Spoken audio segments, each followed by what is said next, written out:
I request the COMSEC to administer the oath of the Na invited guest. witnesses lang po ang ino-oath.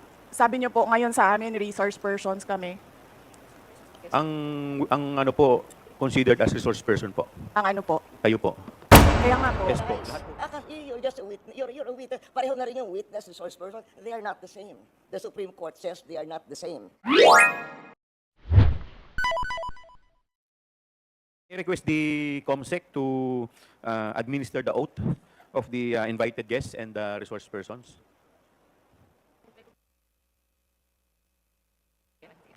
Thank you, Your Honor. To all the resource persons invited, kindly stand up and raise your right hand, please. Representatives and resource persons from the Office of the Vice President, COA, and DBM po. Thank you, ma'am. Mr. Chair, Yes, the Honorable yes, Vice when you President. sent a letter to the Office of the Vice President, you attached a copy of the rules Okay. in aid of legislation. Yes po. Yes, sir. Nakalagay po doon na witnesses lang po ang ino-oath. Sabi niyo po ngayon sa amin resource persons kami. Ang ano po, considered as resource person po. Ang ano po. Kayo po. Kaya nga po. Yes po. Lahat po ino-oath po. Yes. Apo. Nakalagay po sa rules ninyo, witnesses. Nakalagay po dito ngayon sa table resource persons. Lahat po considered as resource person and witness.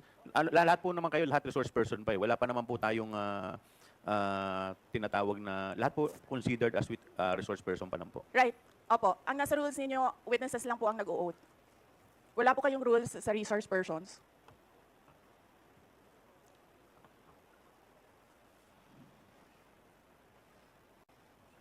Ma'am, ano lang po yun eh. Yung term lang po yun eh. Pero considered as resource person din po kayo eh. Yes, sir. Opo. Resource persons nga po Kayo, nakalagay witness dito. din po at saka resource person po. Hindi niyo po sinabi na witness ako. Sinabi niyo po dito ngayon, resource persons. Ang nakalagay po sa rules ninyo, witness. COMSEC, ano po yung pinadala po ninyo? Yun pong rules in aid of legislation.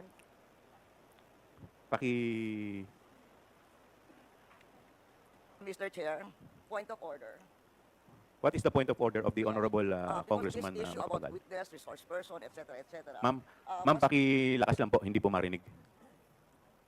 Persons and accused has been taken up in previous legislative inquiries in aid of legislation.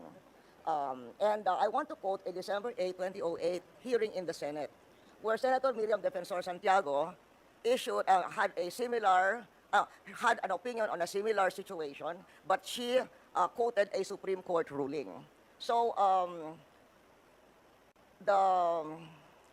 the Constitution provides that no person shall be compelled to be a witness against himself. The Supreme Court has repeatedly emphasized that there is a difference between a mere witness and the accused.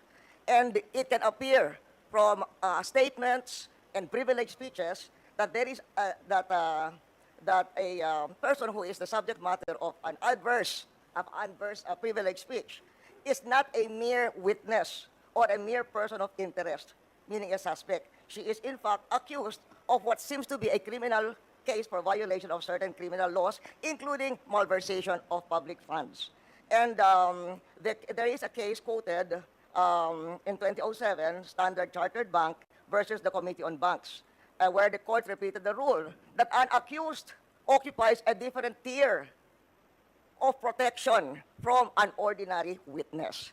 So where the court said, Supreme Court said, whereas an ordinary witness may be compelled to take the witness stand and claim the privilege at each question requiring an incriminating answer is shot at him, an accused may altogether refuse to take the witness stand and refuse to answer any or all questions.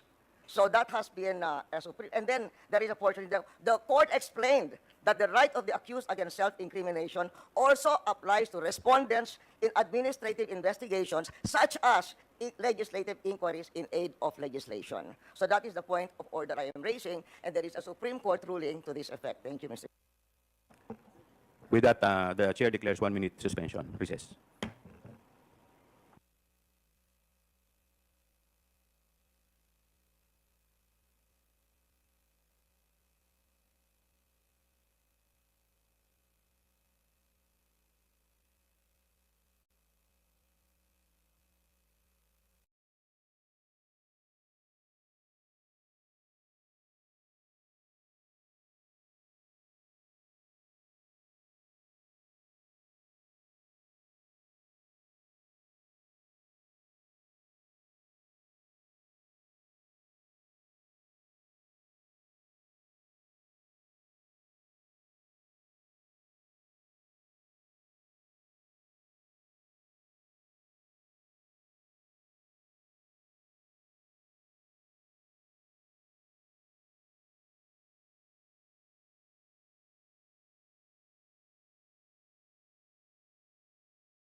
Madam Congresswoman Arroyo, may I know if may I be clarified if the tenor of your point of inquiry is referring to the sub judice case or rule? Referring to the sub judice case, but it is saying that when a witness, in fact, is in reality the accused.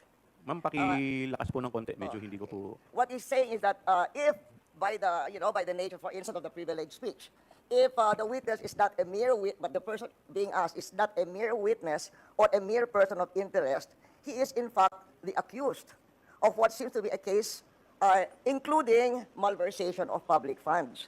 And the court repeated the rule that an accused occupies a different tier of protection from an ordinary witness. So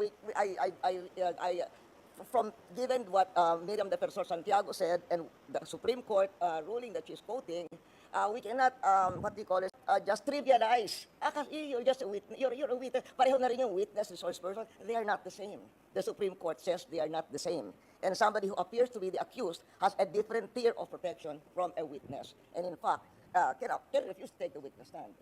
Congressman Flores, you're recognized. Mr. Chair, this is an inquiry in aid of legislation, and no one is technically accused of any wrongdoing here, Mr. Chair. Mr. Chair, look at the speech. Ma'am, Look at the please, speech, Mr. Chair, ma'am, the privilege. please wait to be Mr. recognized. Chair, may I request a Wait. 1 I will, minute I will, recess? 1 minute. 1 minute Thank recess you. declared by the chair. Yes.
Mr. Chair, yes. Mr. Chair, Session resumes. Mr. Chair, may I speak? You will be given the opportunity later, Okay. Madam Vice President. In any event, the point of the Honorable Arroyo is well taken, but we will proceed to the oath taking. If the Vice President refuse to take her oath, we will respect that. In the meantime, Comsec, please proceed with the oath taking of the other witnesses. To all the other witnesses and or resource persons, please stand up and raise your right hand, inviting the DBM, the COA, and other staff from the Office of the Vice President, Your Honor.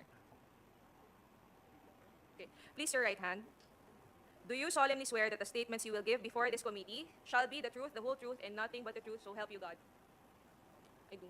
The oath has been administered, Your Honor.